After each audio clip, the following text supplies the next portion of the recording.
What's up, friends? I'm going to shoot a quick video on how to build a thrust vector nozzle on the back of your thrust tube, like the one I got here on this Eurofighter.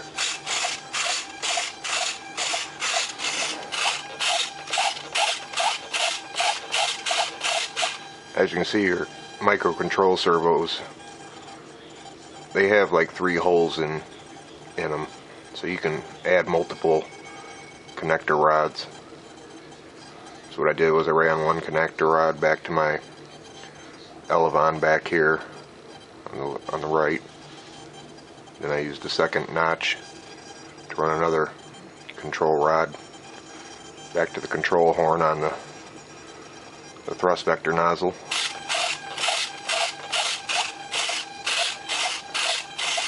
And I'll show you how you get that 360-degree movement there.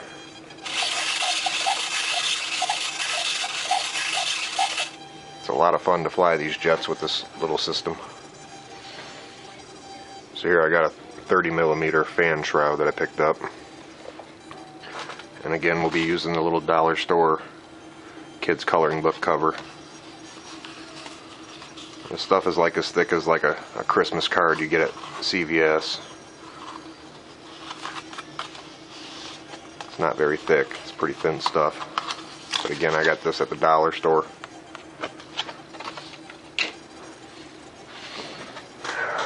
So here we got our pieces all set up. Here's a nozzle I already built on the end of this thrust tube. I'm going to get you your measurements for this.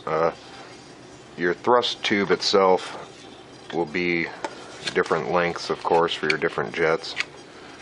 But I put the EDF unit in there, or the fan shroud. I'll wrap this around it, taking foam safe glue, glue it together. And don't narrow it down at the back. Just make it one size from front to back. You don't want to close it off at the back or narrow it down. You just want to make it one straight thrust tube, which once I did that, it gave us our thrust tube. Now for the connector piece that connects your thrust vector nozzle onto your thrust tube, it's 3/4 of an inch from back to front. Then the thrust vector nozzle itself, which we got here, is 2 1/8 inches from back to front. So again, I went ahead and made my thrust vector tube. Then I made the connector piece. It fits on, slides right on over this one. You want to make it loose, give it some play in there. Don't make it wrap around it tight. As you can see, you still got some movement already.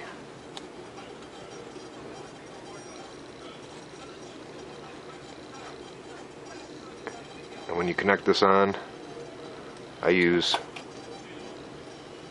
some little 1mm carbon fiber rod, which I took and sharpened on a piece of sandpaper here. Took and sharpened the end.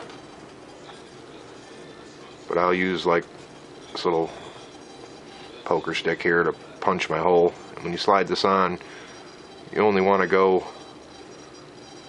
maybe 2/16 of an inch. You don't want it to go on there very far, just enough to get the carbon fiber rod through both pieces. Just like so. And punch your hole. Drive your carbon fiber rod through there. Run it out the other side. Make sure it's centered. That's going to give you your up and down movement. Then for your thrust vector nozzle, this one's made to slide over your connector piece. So right there you can already see how you're getting your movement out of them. And again, don't be afraid to make them a little bigger and leave some play in there.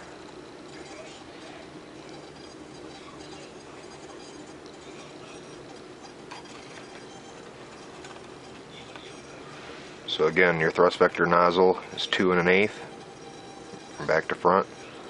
Your center connector piece is 3/4 of an inch from back to front.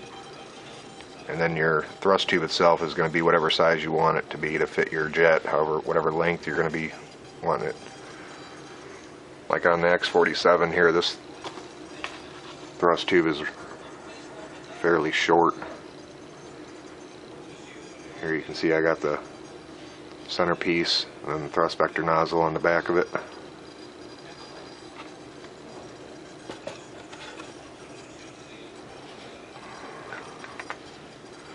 So let's start with the one I already got built here. Just a mock-up I did for you guys. Now when you add on your center connector piece, you want the brake to move up and down. And once you do put your carbon fiber rod through there, you don't want to go back and cut out some like half moons on the top and bottom of your connector piece and your thrust tube. You'll see I got it cut out like a little half moon, the top and bottom. So that way you get more movement. Then I took and slide over the thrust vector nozzle over your center piece. I drove a piece of carbon fiber rod down through the top, out the bottom. And if you look down the tube there, you'll see them both in there. That'll give you your 360-degree movement.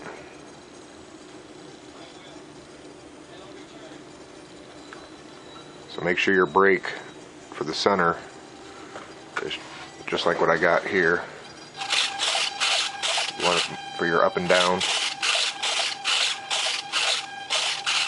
then left and right.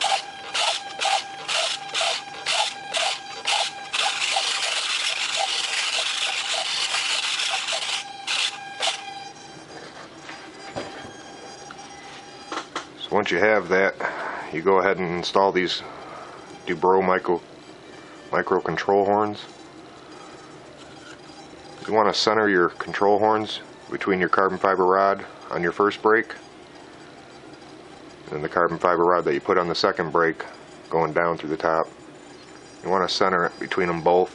So I just took some CA glue, foam safe glue, stuck my control horns right there. And this is how it's going to be on your jet, just like how it is on this one. You see we got up and down, left and right.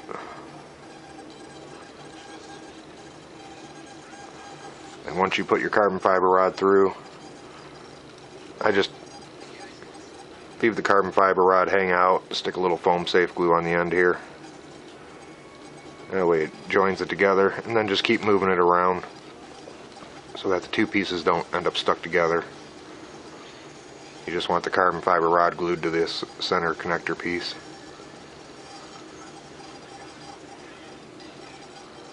The same thing for your carbon fiber rod that goes from the top down to the bottom.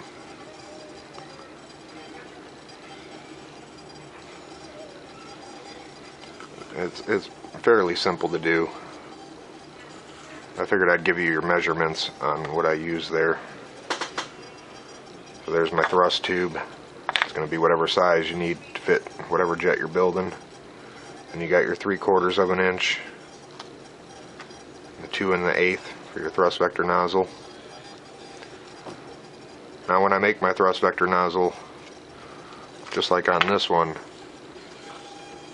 my thrust tube and the centerpiece, they're all straight. It don't narrow down none. The only place I narrow it down is on my thrust vector nozzle at the back of it. So I'll take and make it big enough to slide over this piece, then I'll narrow it down at the back to pretty much the same diameter as the fan shroud, maybe just slightly smaller. So that way you're starting off with your fan shroud that size in the front, and then it narrows down at the back of your thrust vector nozzle. And again, you can see how I got the movement there. And that's how it'll be installed on your jet.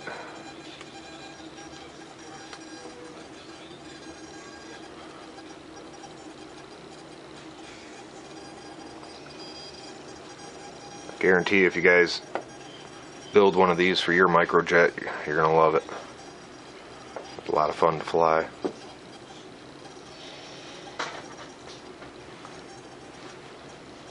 There you go, your thrust vector tube.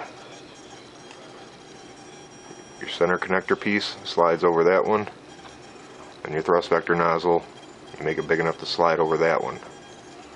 Again, you can already see we got movement there.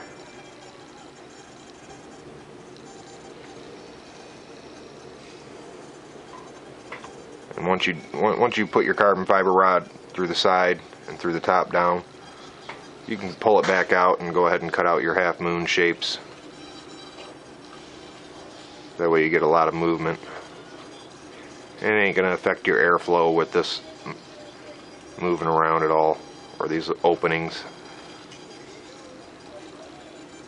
And as you can see there, you can't really see through those cracks at all. Just make sure for your up and down movement where it attaches to that you're going from side to the other side at your first break. Then for left and right, you're going to use the carbon fiber rod coming down through the top, through the bottom. So you get your left and right. Like I said, it's fairly simple. Then install your micro control horns on the center of these two pieces of carbon fiber rod. So find your center point of those two. And the control horns are on your thrust vector nozzle.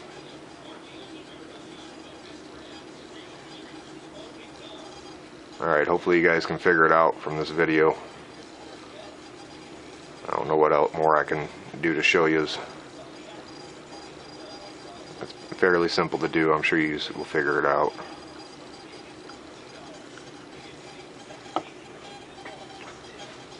But alright, I'll get back to you with a build video for the Eurofighter. Still got to do a build video on this one. And I had a friend ask me to do a video on this battery, how I took and splayed it open, and so instead of this 2-cell being so wide, I just took and cut the plastic off, folded the battery open, and then put carbon fiber rod down the top and the bottom of the battery, and then wrapped it on both ends with clear tape, and then put some of this blue painter's tape over the whole battery itself. And that way the battery stays cooler. There's less drag. Just all in all, I don't know why they don't just make the batteries like that to begin with. So it's just something new I learned. I'll do a whole video on just showing you how to do that. But alright guys, hope you enjoy the builds, and I'll be doing some more. I'll get back to you over and out. But I put the EDF unit in there, or the fan shroud. I'll wrap this around it, taking foam safe glue it together, and don't narrow it down at the back. Just make it one size from front to back.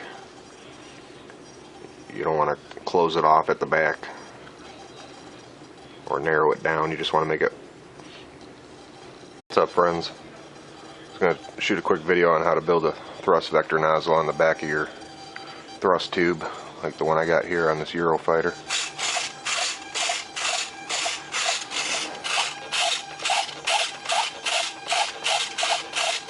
As you can see, your microcontrol servos, they have like 3 holes in them, so you can add multiple connector rods. So what I did was I ran one connector rod back to my elevon back here on the right. Then I used a second notch to run another control rod back to the control horn on the thrust vector nozzle.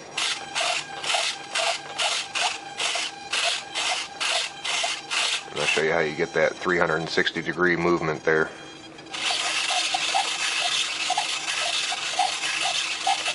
It's a lot of fun to fly these jets with this little system. So here I got a 30mm fan shroud that I picked up. And again, we'll be using the little dollar store kids coloring book cover. This stuff is like as thick as like a Christmas card you get at CVS. It's not very thick, it's pretty thin stuff. But again, I got this at the dollar store.